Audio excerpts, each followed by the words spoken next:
আসসালামু আলাইকুম ভিউয়ার্স, আপনাদের আজকে দেখানোর জন্য চেষ্টা করতেছি আমাদের চারতলা ফাউন্ডেশন বিল্ডিংয়ের যে ফ্লোর ঢালাই দেওয়ার আগে যে আমাদের রড বাইন্ডিংয়ের নিয়ম, সেই রড বাইন্ডিং কিছু কাজ আপনাদের দেখাচ্ছি।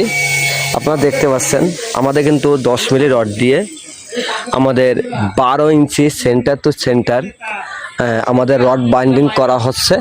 আপনারা কিন্তু দেখতে পাচ্ছেন আমাদের কিন্তু যে সাইড মারা আমাদের 4 ইঞ্চি ঢালাই হবে, ফ্লোর ঢালাই। এই জন্য আমাদের সাইডে কিন্তু 1 ফিট অথবা কোনো 1.5 ফিট করে বাইর করে দেওয়া হয়েছে। সেই 1.5 ফুট জায়গা কিন্তু আমাদের সেন্টারিং করা হয়েছে। সেন্টারিং করে এখন কিন্তু আমরা রড বাইন্ডিং করছি। রড বাইন্ডিংয়ের আগে কিন্তু আমরা পলি দিয়ে দিচ্ছি, ভালো করে সুন্দর করে পলি দিয়ে দেবো। কিছু কিছু জায়গা বাকি আছে, পলি দিয়ে দেবো সুন্দর করে।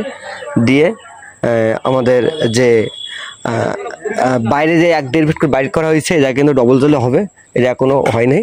আপনাদের সম্পূর্ণ কমপ্লিট হলে দেখানোর চেষ্টা করব। তারপরেও যতটুকু হয়েছে আমাদের এতটুকু আপনাদের ঘুরে ঘুরে দেখানোর চেষ্টা করতেছি।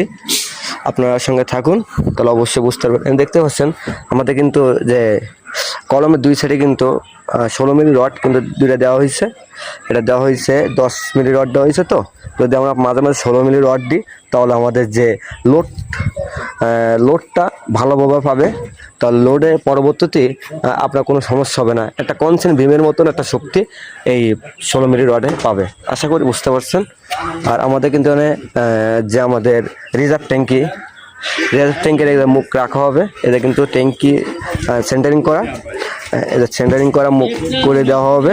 এটা কিন্তু ডবল জালে হবে। এটাও কিন্তু আপনাদের দেখানোর চেষ্টা করব কাজ কমপ্লিট হলে।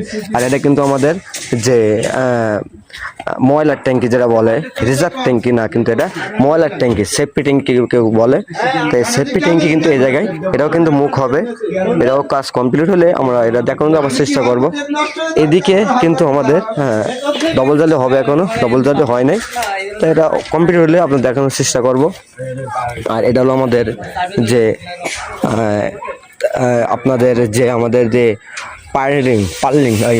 পার্কিং আমার কথা বেঁধে যেতে পারছে। এটা হলো পার্কিং।